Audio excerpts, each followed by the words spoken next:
It's an Archaeo Death interview with Professor Howard Williams and his guest. Welcome, Archaeo Deathlings, to this fifth Archaeo Death interview. And today I'm joined by Tom Farrow, who is a man of many skills, all of them death-related. He is a mortuary wonderland. And welcome, Tom. Oh, thank you very much. Nice to be here. Well, you're joining us. We've had some Chester postgraduate research students as my interviewees, my first victims, but also some increasing experts from elsewhere. And you are both of Chester and not of Chester because you completed the MA in the Archaeology of Death and Memory last year. But now you've just got some great news about being at another university from September. So we'll talk about that in due course. But it's certainly great to have you on here as one of my former students and someone who's going on to other exciting things. Excellent. Thank you very much. So you've got the best microphone, a much better microphone than I've got. I'm already jealous of the microphone, and you've got some very cool mortuary books behind you, looming. So on all counts, I feel I've got a stone row. We've got a Dartmoor stone row. Yeah, so it's fairly professional looking arrangement of stones that you've put together there. So I wouldn't knock that at all. Yeah, they're all put together especially for the interview scenario. I've got some giants who sort of I hire by the hour to sort of move random stones around the landscape to befuddle archaeologists, past, present, and future. But no, seriously, what I want to do in this interview is really to learn a bit about you as and your past research and your ongoing research, because you've got many sort of irons in the fire, things on the boil, simmering away on the mortuary archaeology pot. I've already ruined that metaphor. Anyway, but let's I wanted to start off, Tom, by learning a little bit about your background, because you're not straight from school straight through to an archaeology degree. You've had a bit of an unusual discovery of archaeology, haven't you? Yeah, it's been a bit wiggly. I've always been interested in archaeology and kind of morbid things as a kind of casual interest, but I ended up studying fine art. Well, they called it fine. I never counted the fine, as a matter of my own achievement at Lancaster, and that was a fair few years ago now. But it was toward the end of that course that I kind of discovered and became very interested in Victorian post-mortem photography, but kind of from an art kind of aesthetics angle. And then after completing the degree, I continued to pursue that interest. I started actually collecting these things and acquiring them, like my own kind of archive of visual representations of mortuary culture from history, and bringing all of these together kind of raised a lot more questions than answers, because I collected very broadly, practices and things from all over the world, all different time periods. And there came a point when I realized, well, I should really know what I've got. I should know what I'm dealing with. And so that led me into this process of researching all of these different areas, trying to understand what was being depicted and what I actually had in my collection and what it meant. And that just kind of spiraled deeper and deeper. So I was just working in secondhand bookshops, which sounds idyllic. It sounds a dream, but it's not as great as it sounds. It's a job for about 4 or 5 years, I think. And it was over that time that I carried on with this research and started writing as well, writing it up just to not to publish anywhere or do anything with, but just to kind of clarify my own thoughts. And then eventually there came this moment of terrible realization where I stumbled across the fact that mortuary archaeology was actually it was a course that I could do at a master's level. And I kind of jumped out the chair and decided that that's what I wanted to do, and ended up applying, and ended up at Chester. So. And then the rest is history. The rest is archaeology. But that's really great, because on one level you are come as a graduate to an MA program, but also another level an autodidact. You sort of explored mortuary archaeology as a sort of an art, well, informed by your artistic training, but with that sort of personal interest of collecting and acquiring things. So you've got your own sort of a postcard collection and photographic collections that have inspired this. I mean, what are they like? What do they focus on? They're sprawling. I think that's what they're like. I have around 3,500 pieces in the postcard and photo collection at the moment. mostly sort of mid 19th to mid 20th century. But they're a mess really. I need to get the filing in order. But there's a big folder full of ossuaries and charnel houses, skeletal remains, post-depositional treatments of skeletal remains. That's one of my favourite subjects, both archaeologically and collecting as images. Just really, really fascinates me. And I've got another pile or folder which is the sort of Victorian and early 20th century post-mortem and memoriam and mourning, funeral photography, all that kind of thing. Lots of graves, massive amount of floral tributes on graves. I've got so many of them merely because they are cheap and readily available. And then there's all sorts of grisly stuff as well about like death in war and death in conflict. That's much stronger stuff, and I haven't really incorporated that in my study, but I just felt that it was important to collect this really broadly in order to get an idea of the different ways in which ideas and representations of death and the dead and dying have kind of transformed and evolved materially and culturally over time. So taken together as a whole, I like to think that it's a reasonably comprehensive overview of the sort of mid-19th to mid-20th century in that respect. So you get a sense of what's going on from the photographs, but also the photographs themselves are a medium by which people were sharing and disseminating these encounters, both in the colonial context and in European travel context. And is that a fair characterization? Yeah, absolutely. I mean, what's on the back of the postcards, and where and by whom they have been sent and with what messages is, sometimes almost as illuminating, if not more illuminating, than what's actually depicted in the images themselves. The fact that these were just things, there are pictures of deathly things, which if you just sort of stuck in the post now without an envelope, you'd probably have a lot of postmen raising eyebrows in the office. Yeah. But back in the early 20th century, I've been on holiday, I've seen this room full of skeletons, I thought that you and the kids might like it. Perfectly acceptable thing to do. Interesting, isn't it? I mean, perhaps we'll come back to this when we think about our modern digital age and the sharing of images. But of course, at one level, at least these were intended to be shared for specific people in particular context, even if a postman might accidentally see them. Whereas, of course, in the modern world, we have that sort of almost open audience for anything we may be sharing within a group, maybe or not.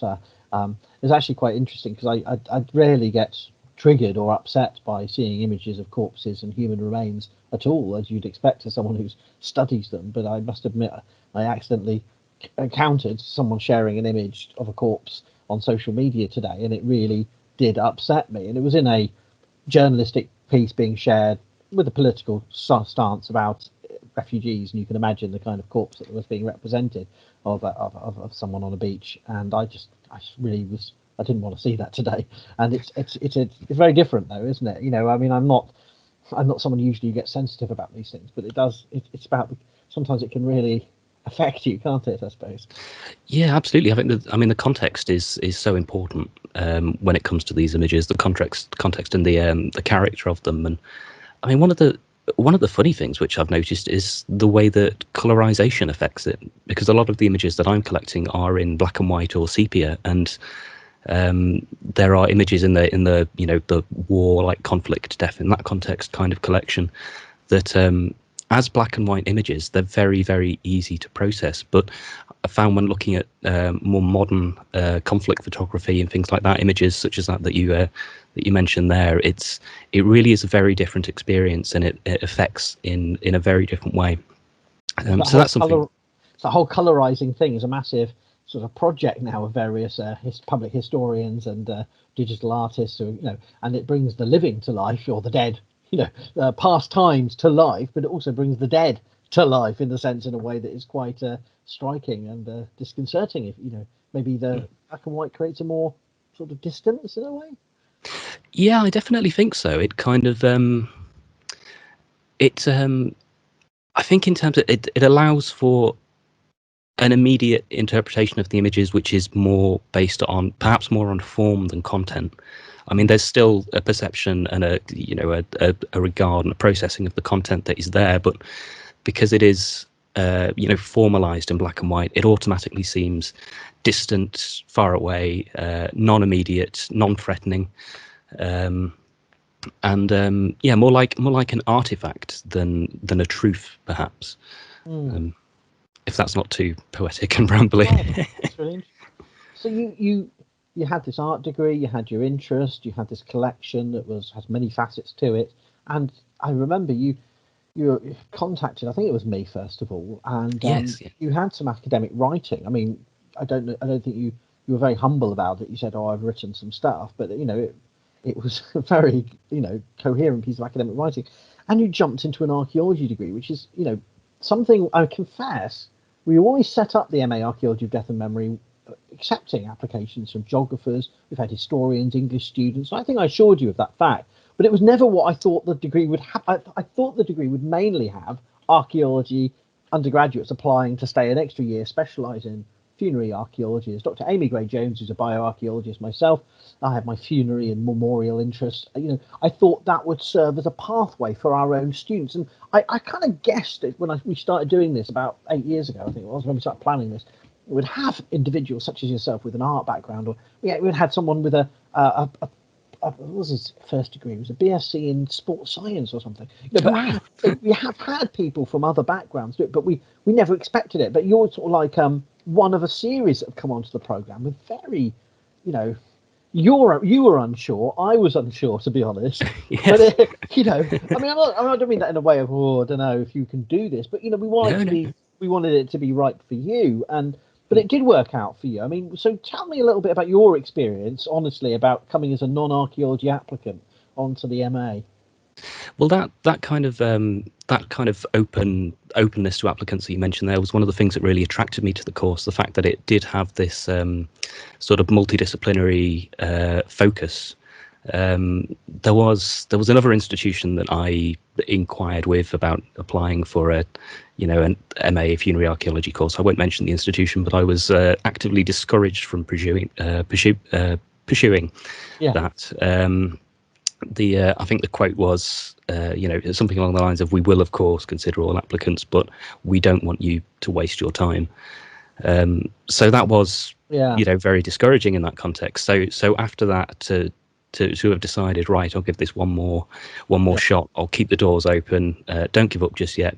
Getting in contact with yourself at Chester, knowing that, having discovered the course and, knowing that it did have that kind of multidisciplinary outlook, was a great and reassuring experience. And it was of course sort of daunting jumping into that. I think that previous kind of rejection of interest from a similar course certainly set me up in a more kind of daunted manner. But from the beginning, I found it was very well rounded. It was very kind of well put together and presented, very broad. There were lots of bits that I could sort of pick and choose from, while also developing a very well-rounded skill set to deal with any number of different kind of subjects within the very broad field that is mortuary archaeology. So it was a fantastic year. It was about as good as I could have expected it to be, particularly coming from a non-archaeological background. I didn't feel hampered by that at any point. I feared that I might, but I in fact didn't. So that was a brilliant surprise and a great experience all around. So.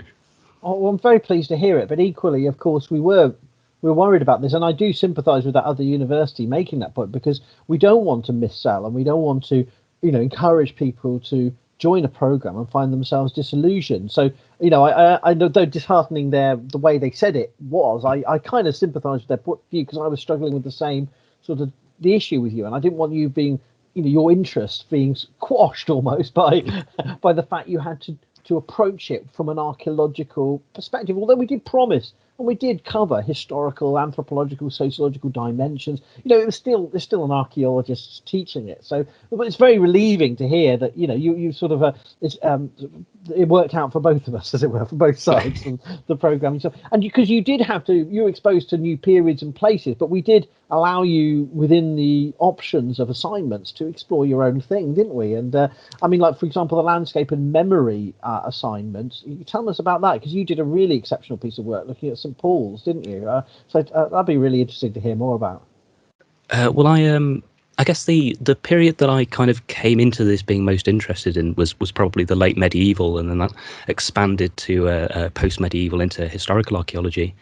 But the one of the main interests that underpinned a lot of this collecting, as I mentioned before, was charnel houses and ossuaries. This practice that evolved in late medieval Europe, whereby churchyards were overcrowded. They needed to bury new people in holy ground. There wasn't enough going around, and so old remains, old graves would be exhumed and either reburied in specific pits, just put back in the backfill, or from the late 13th century on, increasingly stored in specific structures called charnel houses, sometimes associated with chapels, charnel chapels.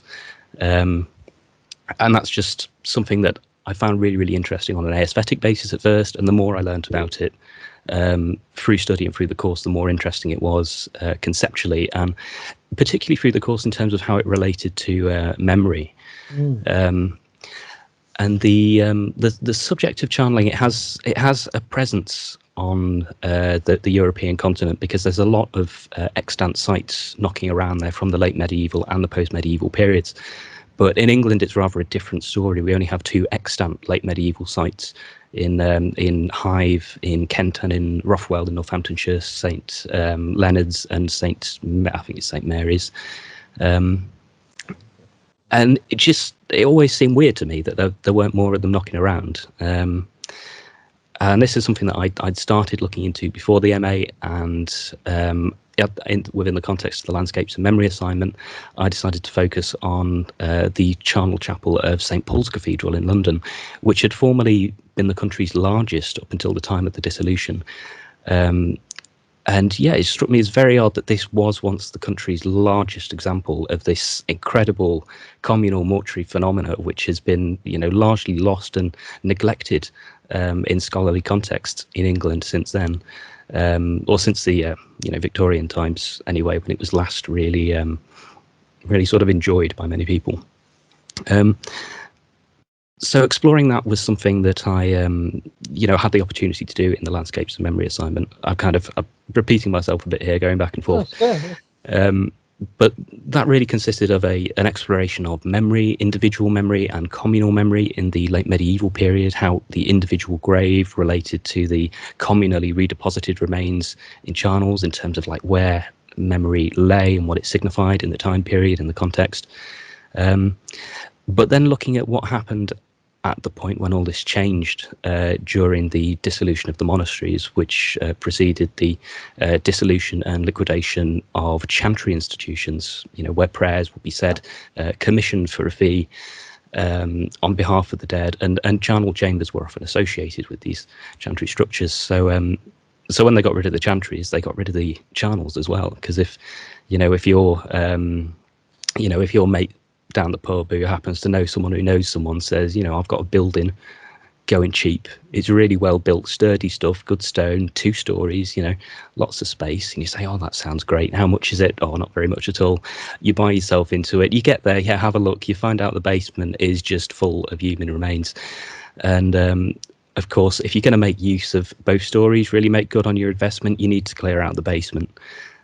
So a lot of these properties ended up being repurposed as domestic dwellings, as shops, as storage houses, sometimes as stables.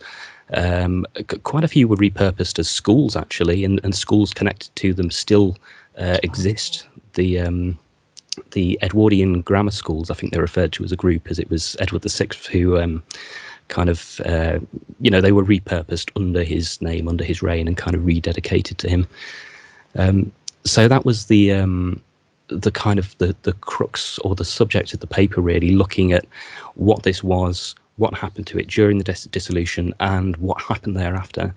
And the charnel of St Paul's was afforded a particularly kind of violent reactionary treatment because it was the country's largest. They needed to prove a point, and there was a lot to work with. So that building ended up being sold on to a stationer called Rayner Wolfe, who he himself had a royal commission, so he was connected to Edward VI as a printer for the king, and works in Greek, Latin, and Hebrew, I think. Originally, the precinct had been bought by the Duke of Somerset. Then he sold this on to Rayner Wolfe, who cleared out the basement, and he did it in a dramatic fashion. John Stowe, the antiquarian, who was knocking about a few years later, bumped into Rayner Wolfe one day, and he asked him, what went on there. And Wolfe described to him how more than 1,000 cartloads of remains at his behest were just scooped up out of this chamber, and they were taken out of the city onto a marshy, horrible land called Finsbury Fields, which was no good for anyone. It was used as a place of target practice for the city's archers because it wasn't land anyone could use. But all the bones were just dumped. They were just thrown, into this pile. They were removed from these orderly, curated stacks and just dumped, a real visual illustration of the process at hand. And so many of them were dumped there that a hill of sorts was formed, and the area became known as Bone Hill on account of the literal hill of human bones. And then windmills were built upon the hill to take advantage of the raised terrain. That's the extent of the impact it had. And then after time, that turned into Bun Hill. The name was kind of reclaimed and repurposed, and Bun Hill is still there today. It's still a burying ground. It was a Quaker and nonconformist burial ground, and then it served in that function primarily up until 1855, when all of the burial grounds in London were closed. So that's a brief kind of run through of some of the main pit stops along this St Paul's Charnel story. But you interpreted that in terms of this framework of looking at social memory as not just a practical act of removal, but at least maybe not. You'd looked at the mnemonics of what that did, in terms of the place name and the erasure of that past, which I thought was fascinating as a case study. The broader phenomena. Yeah, absolutely, and it's something that I feel the the readings for the course really set me up for that sort of greater appreciation of these processes in the context of social memory. Not just looking back at them as things, as physical acts and physical movements, but what did this really signify at the time? What did this say to people and say about people, both then and now, looking back over it? And that was just one assignment, but it was my favourite one. Yeah, and it's a good case study of what you can do within the programme. But then your bone circulatory interests, or bone parts, but not all of your master's thesis. So tell us a little bit about what you ended up doing for your master's thesis, because it wasn't on British stuff, was it? No, it was on a European post-medieval skull painting, which is it's about as interesting as it sounds, and it does sound very interesting. But that was about this really unusual phenomena which kind of came about in the 18th century in central Alpine Europe. See, charnels as these communal repositories of remains, they were intrinsically anonymizing. So when the individual remains were exhumed from the grave, the memory of the individual lies with them and their position in the grave. And as these were redeposited within the charnel, through the forgetting of the individual, through their anonymization, they became reinvested in these assemblages of communal memory and social memory.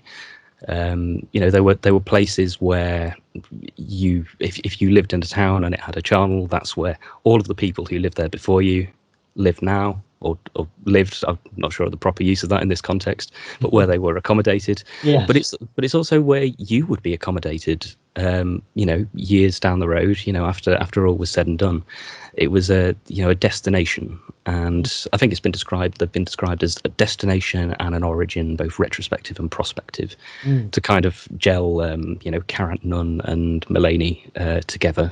Two quotes, and they both kind of bounce off one another rather nicely. So one of the really weird things, well, weird is probably a poor choice of word, but one of the really unusual and interesting things that happened in post-medieval Central Europe from the 17th, but mostly in the 18th century, was an individualization of remains in charnels. So where these are, these have always been anonymizing repositories, but all of a sudden this custom develops whereby remains are now being identified within them. And in the Alpine region, this was done through skull painting. So when the bones were removed to the ossuary, the skull would be kept separate, and it would be painted or inscribed with sort of biographical memorial details, names, dates, rest in peace, a little cross or something, and motifs and designs. Some of them really, really quite interesting and quite impressive. Kind of serving like a gravestone, but made out of the body itself. Within this context of communal memory. So you have this strange adaptation of individual and communal, because at the time the individual was becoming more of a thing. There was a more sort of individual focus, which was coming about in the post-medieval period in Europe through printing. People's voices could be heard and transmitted, and so these old communal ways started to kind of fall by the wayside just a little bit. There were no, it's all done. I was going to say your whole study was very interdisciplinary and very geographically broad. I mean, how did you use different sources of information? Because obviously, even though there's more on the continent than in medieval Britain, in the post-medieval Europe, there's more of this, but still, it's fragmentary evidence, isn't it? So, how did you deal with that issue? Yeah, it was a pain. It was a bloody pain. I really set myself up well on that one. The problem with most of this having gone on, or this particular phenomena in the Alpine region, was that first of all, there's not a lot of work that has dealt with it previously. But following on from that, most of the work that has dealt with it has been written in German, and I don't speak German. I don't read German. It would have been a lot easier if I'd chosen something else, but it was the interesting thing to choose. And I ended up looking at Italian individualization of mummies in Sicily, and also preservation of skulls in individual boxes in Brittany, in France. That was all going on around the same time. So I ended up having to use sources in German, Italian, and French, and using translation tools and translation suites was a fantastic way into that. But in terms of gathering the original data itself, the methodology that I found to be most helpful was along the lines of digital archival research, which was extremely handy when putting together a master's thesis in the context of a national lockdown, when the physical resources were were out of reach. I didn't have any library access or anything like that.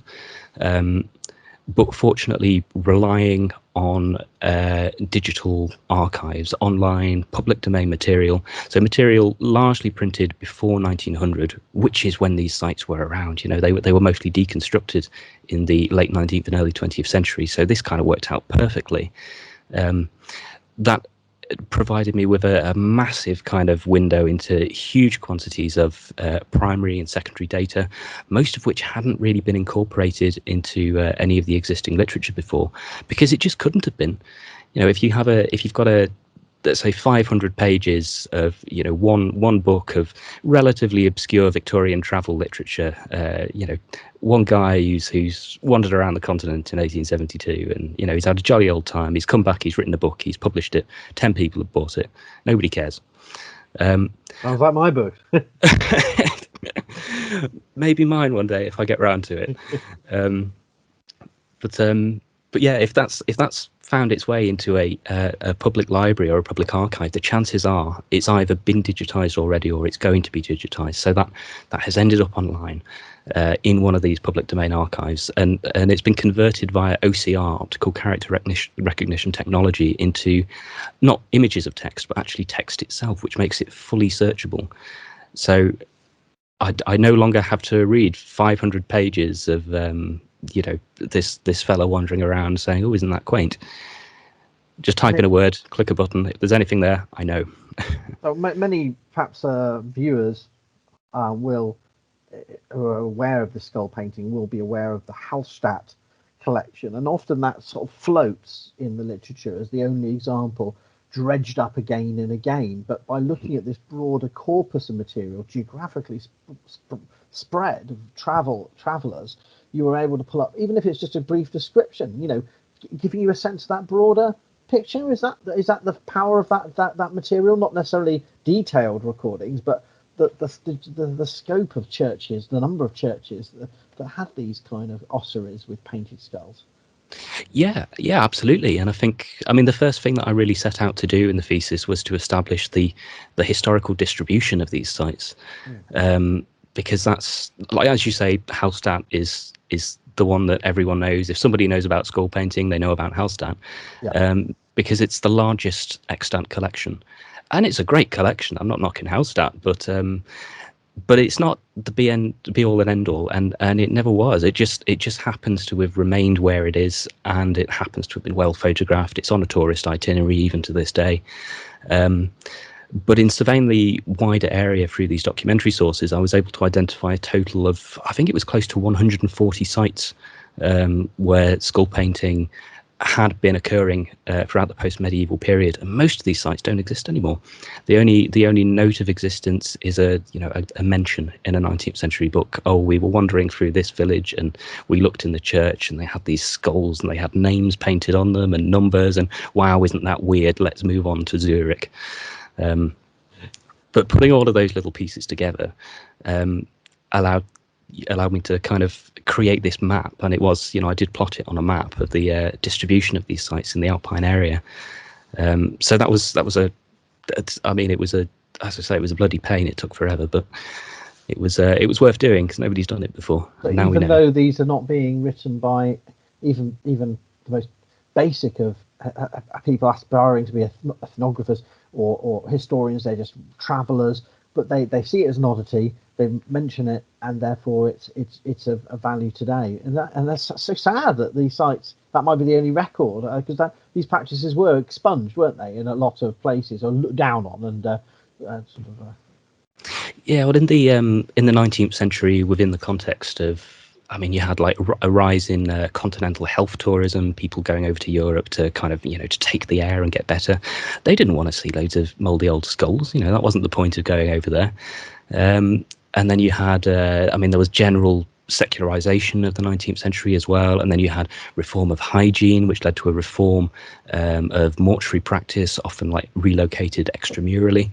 So all of these, piles of beautiful old, lovely 100-year-old painted skulls sat in church cupboards and corners and little sheds were kind of hated at a certain point by the powers that be, because they represented something that was old and superstitious and unhygienic, and they wanted to bring in that tourist money. They people aren't coming out here to the backwoods to to eat rats off of sticks or whatever might have been perceived to be going on. I don't know, no aspersions there. Rather pointed example, probably shouldn't have been chosen. No, I know what you mean. I'm sure it was. I'm sure rats on sticks are delightful. I haven't ever gone down that delicacy route, but I'm sure they are. Appropriate spicing. Yeah. But no, I know exactly what you mean. You mean the sort of, it provides a window onto a time where Europe is changing, where travel and perception is changing, and where these practices are being sort of, just as holy wells in Wales may be being frowned on by a new generation of churchmen. Likewise, traditional practices, to put it neutrally, are being sort of expunged more and more. Is that fair to say? Yeah, absolutely. And that's, I mean, one of the reasons that Hallstatt survived is because it's in the middle of nowhere, essentially. These changes start in cities, and they're affected first in cities, and then the further away from it seemed, in the course of my research, I found the further away from the cities you get, the slower these changes occur, and in many cases, the less people care about changing them, the less they're inclined to. So Hallstatt it's kind of in the middle of nowhere. It's up a load of mountains, and they didn't have an option of abandoning charnel practices because there's such limited terrain there for burial. It's very, very mountainous. So until cremation really started to take off, the very late 19th and early 20th century in the area, charneling remained the only practical way of dealing with the dead. So they couldn't just turf them all out. Now, there are many things that really interested me about your thesis, and it was an exceptional piece of work. But you weren't trying to, if I remember rightly, and correct me or refine what I say, I thought was really fascinating was the way you didn't try to identify a single origin, but you had your suspicions about that, didn't you? I mean, care to share where did this all come from? This painting of skulls. Yeah, I mean that was a very it was one of the questions that I went in with, and I went in with the expectation that I might not find an answer, but I found several indications. So while I was focusing on skull painting in the Alpine region, I also noticed that in Italy, down in Sicily at Palermo, if I'm pronouncing it right, there is a hypogeum in a Capuchin convent there, where they were these monks, these poor monks in the very late 16th century. They were moving convents.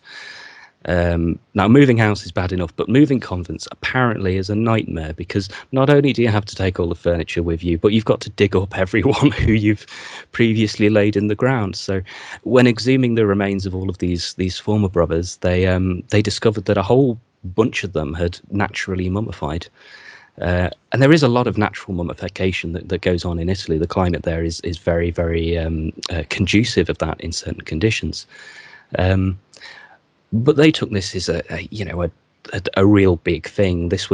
It wasn't quite saintly incorruptibility, where someone is exhumed later and it's found that they've not decayed, and it's a qualifying cause of regard as a saint, or one of them at least. But it was kind of half the way there. It's near enough. God's had something to do with this. And so they celebrated this by displaying them, and they were being displayed with names. And then over time, more and more people wanted to be displayed, and eventually, by the 18th century, early 19th century, it was open to anyone. Anyone could be mummified by these monks and displayed, and they were often displayed in clothing, with name labels, sometimes old photographs pinned to them. So starting in the the very, very early 17th century, in that context, you have an individualization of the deceased in a communal context in Italy. And the skull boxes, I'm not sure if I mentioned Breton skull boxes before. I might have done. I tend to mention them a lot. All right. Similar kind of thing, almost skull painting going on in Brittany, in post-medieval ossuaries there. Ossuaries, there'd always been a thing there, but they really, really took off in the 16th century due to the Counter-Reformation. It was a case of, all of these guys over here, they're not being Catholic anymore, so let's be twice as Catholic. What does being twice as Catholic mean? Well, it means doing anything that's not Protestant.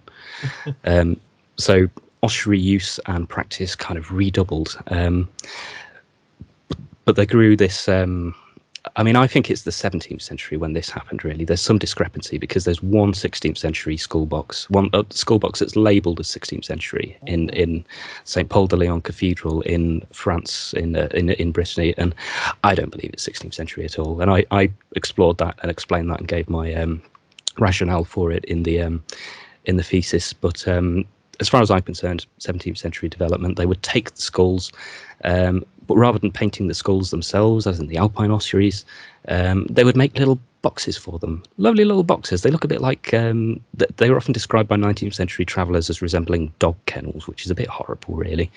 I think birdhouses, that's a much nicer kind of phrase. And they'd have little windows cut out at the front of them, so you could see the skull inside, and they'd be painted with biographical and memorial details in the same way as the Alpine skulls, but on a box. And so the skulls would have this same individual storage in the ossuary there. So it seems that in the 17th, going into the 18th century, at these multiple places around Europe, you have this trend kind of coming forward that we can't get rid of the ossuaries, the charnels, because they're useful and they're what we've done forever and ever and ever. But people started to really feel this need, or their survivors to feel this need, for them to be memorialized individually and preserved individually as people, rather than just communal elements in these contexts. And I was able to link that to these broader kind of underlying trends in the the development, the evolution of memory in this context. After the invention of printing, a little bit after the invention of printing, when everything really kind of is in vogue, there's a system there and people can get stuff printed and it's not too much bother. There's this greater reinvestment of memory and recollection, and all of these, like the idea of what is true, what is historically true, what has happened in printed media, rather than what Jimmy told you, or what Dad and Granddad and great granddad said, and what they said was told before them. So these mnemonic ways of remembering were kind of falling by the wayside a little bit. And I really felt that was a part of why this was coming about, and the use of text to individualize the deceased as well. I particularly focused on the Alpine region for that, looking at how rates of literacy developed and sort of changed over time in the Alpine region. And I found a direct correlation between rising rates of literacy and rising rates of skull painting. So it was much more convenient to invest memory in text once people could read it. That's really interesting. The whole interaction of technologies in which the body itself is part of, with the text is fascinating. Well, you've given us a flavour of that. You wrap this thesis up in. Many people have been deferred and delayed for justifiable reasons, but somehow you managed to get your thesis in at the first week of October, I should say, 2020, and you've officially waiting. Or did you have a digital graduation? How did it go? Was it a virtual graduation, or have you postponed till you might? I think there was an email about a digital graduation. Yeah. I didn't digitally attend. I clicked on the link and I clicked through the video, and then I landed on a part that was Giles Brandreth talking about Oscar Wilde, and I thought, well, I've been here now. I've clicked on the link. That's fair enough. Get the certificate in the post. Giles is our chancellor, and I haven't watched that particular video, but it hardly surprises me that just his mere voice makes you feel graduated in some way. Oh, absolutely, yes. So, well done for all of that. But you've been both during your MA, and now afterwards, you're going to try and take these points to publication, aren't you? In some way, you're thinking of. You're gaining the confidence from your feedback, from your marks, from doing these discrete original pieces of work. You're going to be. Are you published already, or are you going to be published? Both. Okay. I'm sure you'd already had something out before the MA, hadn't you, or just at the start of the MA? Well, the first bit that I really had out there properly was, I think it was about halfway through, maybe the last third of the MA, because I think I was. Okay. I think I was using it to avoid writing my dissertation for a while. Publication as displacement activity. I would never. I deny everything. I've never used that strategy. But it was a little piece on a brief history, a summary history of English charnel houses from around 1300 to around 1900, and that appeared in Epoch, which was a history magazine coming out of Lancaster University, and that was in Epoch issue 1. So right at the get-go, I thought they must be desperate for stuff, and maybe this is my in. Beginning of a new epoch. yes, absolutely. I hadn't thought of it like that before. There was a metaphorical depth to my actions absolutely, that I barely perceived. Wonderful. Turn over a new skull. No, but seriously, that's great. So you really had things out during the MA, but you've got bigger plans now with various different strands of your work. I mean, what about the essay about St. Paul's? Is that maybe? I mean, I know you can't say if you haven't gone through peer review yet, but have you got plans for that? Oh yeah, that's all the way through now. That's something that I stuck with and really developed. I found that I really enjoyed that piece, and after having gotten the feedback on it, I realised that there were these new dimensions that were like very pertinent, very relevant and insightful. That I can't say I just didn't have the space to explore them. I didn't really ken every point that was known, but I was able to revisit that with the feedback and then rework it with the idea of publishing it. That's been peer reviewed and accepted in Mortality. Oh, it's been accepted. Well, there you are. A nice an interdisciplinary journal. I've published it myself, and a very worthy place to be airing your early ideas. And so, well done. Congratulations. So really looking forward to that coming out. That'll be great. Fantastic. And you've been sort of dabbling in other strands as well, if I understand. Yeah, well, I've got a couple more pieces forthcoming. I've just been trying to keep busy between MA and PhD. I'm in this sort of liminal space where I have to, somehow motivate myself to get out of bed in the morning, and it's so comfortable. So I wrote one on one called, oh, I can't remember the full title off the top of my head. I don't think I should have had it printed out somewhere, but relics of the, oh, hang on, relics of brackets the people. Something like folk utilization of ossuary remains in post-medieval Europe.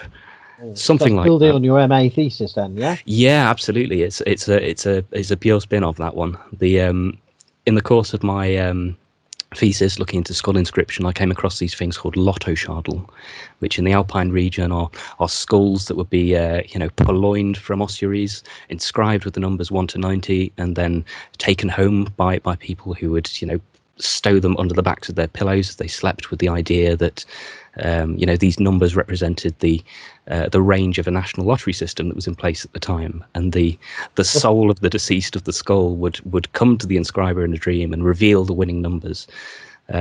I didn't really have space, and it wasn't really that relevant to the MA thesis, so I kind of put that to one side, and then came back to it, and then ended up doing a lot more research into folk utilization of remains, how ossuary remains played into folk medicine, as well as sort of lay, kind of like lay divinatory or lay prayer kind of practices. In the Alpine region, but also in Italy, because while this died out in the Alps in the 19th century, it really took off in Italy in the 19th century at a site called Fontenelle.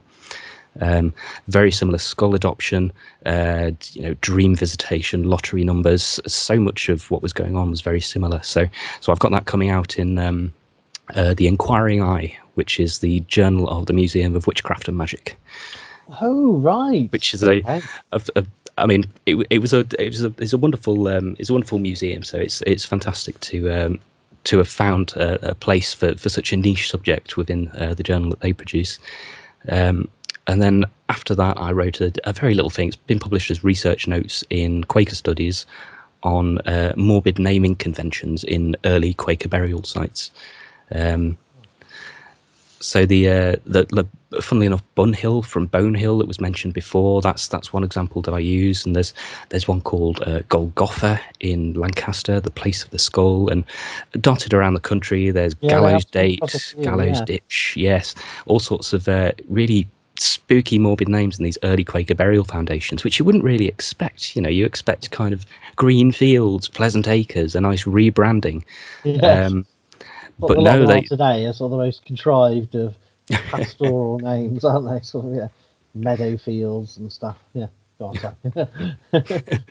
So that was just a really fun thing to look into, because the Golgotha in Lancaster I was familiar with because of having lived in Lancaster for a while, and when I put that together with Bunhill as Bonehill, I kind of want to, is there a pattern here? And I remember a little email exchange with yourself actually last year where we were talking about the etymology of burial site names, and I mentioned this Golgotha and Bunhill, and I kind of posed the question, oh, maybe there might be a few more of these knocking around, and finally got around to looking into it. So that's the result of that. So Quaker Studies, that one's available in all good Quaker Studies, coming soon for Quaker Studies near you. But I mean, you're taking broad ideas broad themes to specialist journals, but also, very different audiences. And I would say, as a broader point of encouragement to anyone who is an academic or developing a portfolio, do think about strategizing to different venues. Don't just publish in the same niche area. If you're doing 18th, 19th century skulls, there's many a venue that would be interested in different, or human remains. There's different places. So I think you're doing the right kind of thing, pitching in different places. But you've already hinted, you might have kind of let the game away, that you are not just finishing. You didn't just finish the MA and you're writing in your spare time. You are yes, I did. Oh, I did let that loose, didn't I? Yeah, you did. So you're starting a PhD at the University of Liverpool. So tell us about that. Very excited about getting into that. In I think it's September, and well, I kind of pursued a couple of routes into it because I've had this idea knocking around for ages about looking into English charnels, and a lot of, big chunks of the work that I've done before have been all based around this. And through work that I've done along the way, I discovered that there actually is a much, much broader story here. I found records of, potentially hundreds of these sites that have gone unconsidered in any literature. They've just sort of disappeared off the face of the earth by various circumstances and in various time periods. And so I've really wanted to investigate that fully for a while. And so I put this together as a PhD proposal, and got an acceptance with this general PhD proposal from the University of Liverpool as a result of that. But at the same time, I applied for a PhD attached to a fellowship project, which is ongoing there, being run by Dr. Ruth Nugent, which is focused around a history of exhumation in the British Isles, and also lots of focus placed on digital archival research methodologies. So both of those things are absolutely my things, and I was very fortunate enough to have got through onto that program and received the funding to pursue a PhD within that context. So that's something that I am really, really looking forward to. So it's early days, and there's nothing you can tell us about that yet. But we're interviewing you at a lovely point in your career where you've moved from your MA, obviously the hiatus that sometimes happens, and regardless of COVID, but then you've got on a scholarship to do this work, and it's going to be exciting times in coming years, Tom. I'm looking forward to hearing more about what you're up to. So, I mean, all the future is bright and deathly for you. I think is the way you could sum it up. In terms of it looks that way, yes, yeah. For now, anyway. And interdisciplinary research, isn't it? And digital methods are going to be really key. Wow. Yeah, absolutely. And this will continue to. I'll continue to be sort of defining my focus on the post-medieval period as well through this. I came onto the MA with late medieval channeling as my kind of, my go-to point of interest. And as things have gone on, I've kind of moved along as well in time, as well as, sort of other scholarly developments. And yes, post-medieval channeling, I should append, would be the focus of my work, as a little bit of work on medieval stuff's already been done. Had to keep it fresh. Exactly. Keep the bones moving over, keep them circulating, add them to the pot. No, it's one wonders, whether, you would call yourself a archaeologist. Now you've got an MA in archaeology, you're starting a PhD in archaeologist. Would you see yourself more as a death studies person, a historian of death, a mortuary obsessive? I mean, what term is best for you, Tom? Do you care about these disciplinary labels, or you're not too fussed? It's one of those things that I think about in the shower, and I've never quite come down to any sort of single point on it. I mean, I guess I refer to myself as a mortuary archaeologist sometimes, but it kind of depends on context, and I mean, mortuary archaeologist sounds quite tidy and quite proper. It sounds as if you're someone who is doing something that is a thing, and maybe knows what they're talking about, whereas death studies person is a bit more vague, but again, contextually dependent. I'll chop and change. I think that's the true with any label. I mean, I never know how to describe myself, and I've been studying this stuff for 25, 30 years, and learning and then teaching and researching, and I think that's a very healthy approach. Is don't get het up too much about the labels, and for different people, describe yourself in different ways. Sometimes I insist I'm an archaeologist so that people don't accidentally think I'm one of these crazy literary scholars who spends all their time waffling on about Beowulf. And in other contexts, I'm desperate to distance myself from archaeologists as much as possible. So I think that's very healthy. Just keep the self identification fluid is a good thing in academia, I think. Yeah, I always thought that thanatologist was the best label for this kind of stuff, but it's been taken. It's that's focused more about very, very practical, dealing with people going through processes of grief and bereavement. It's a kind of biomedical, psychotherapeutic kind of, stuff that falls under that label. And I always think, you got it. If only we got there first and stuck the flag in. Thanatologists, or we would be. Is that something? Oh, it sounds. I mean, it sounds fun. Because a mortician, a mortuary, has an illusion that you're actually handling dead bodies, doesn't it? It's a funeral industry. Yeah. So you don't want to mortuary term. I don't know. I've never really thought about this seriously. Maybe we should.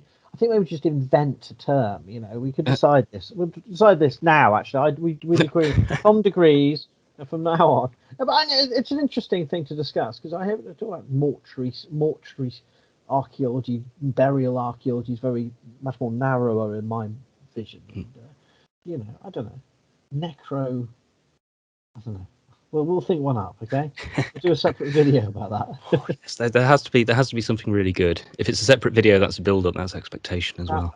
Exactly. We'll have to have you back when you're into your PhD, and we'll have another chinwag about how all things deathly are going in the world. And I'll just refocus the PhD on coming up with this word, this term. It'll be a life's contribution. Yeah. Exactly. A one word PhD. PhDs always go off on tangents slightly from what you anticipated as different evidence comes to light, different ideas come to the fore, and that's a healthy thing. But I think you should dedicate at least 98% of your research time to getting a title right. I always liked necro-geographer. That was a wonderful term discovered that through the course, through Landscapes and Memory as well. I just thought out of fashion. I don't know why it's gone out of fashion. I like necrogeography. It's so evocative. I don't know quite what it evokes, but it evokes something, and it's definitely interesting. Because there is a sense that we're still in the 21st century. We're supposed to be, as you said. You alluded to this. Getting back to it, it's going full circle. Let's pretend there's a circle that we actually planned this interview to have. Let's pretend there's a plan for this.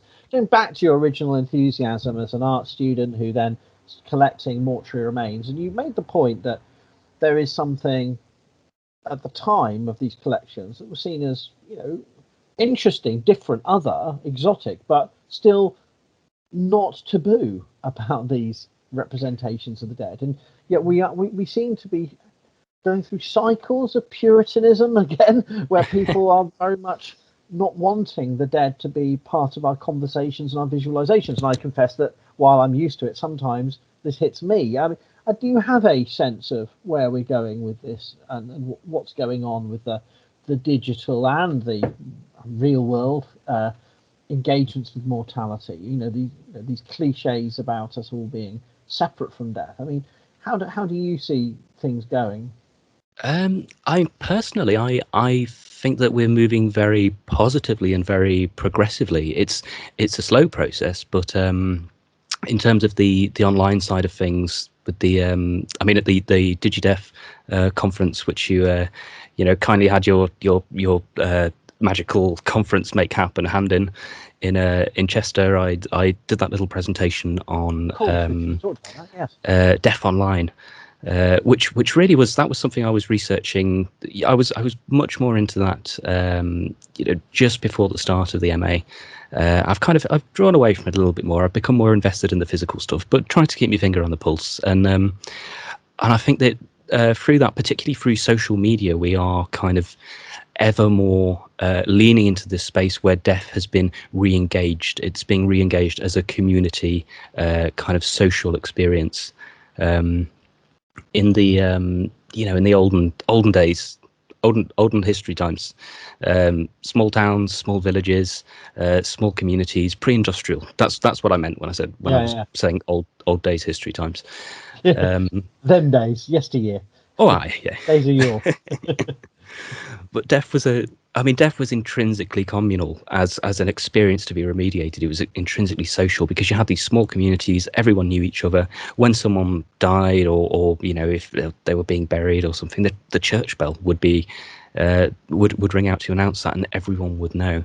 And that kind of went away with the Industrial Revolution and the communities moving apart, and then deaf becoming taboo. But I mean, how different really is it when someone who you know on Facebook who has maybe passed away, and then a year later you get a it's so and so's birthday, a little reminder that comes up there, and everyone thinks, oh wow, it's so and so's birthday. That's the tolling of the church bell that unites the community and brings people together to mourn and to grieve in a shared way on this anniversary of death. And I think that's a great kind of metaphorical example, metaphorical to some degree of how social media and the way that it often by very shoddy algorithms actually just sort of imposes the dead, intersperses the dead in everyday life.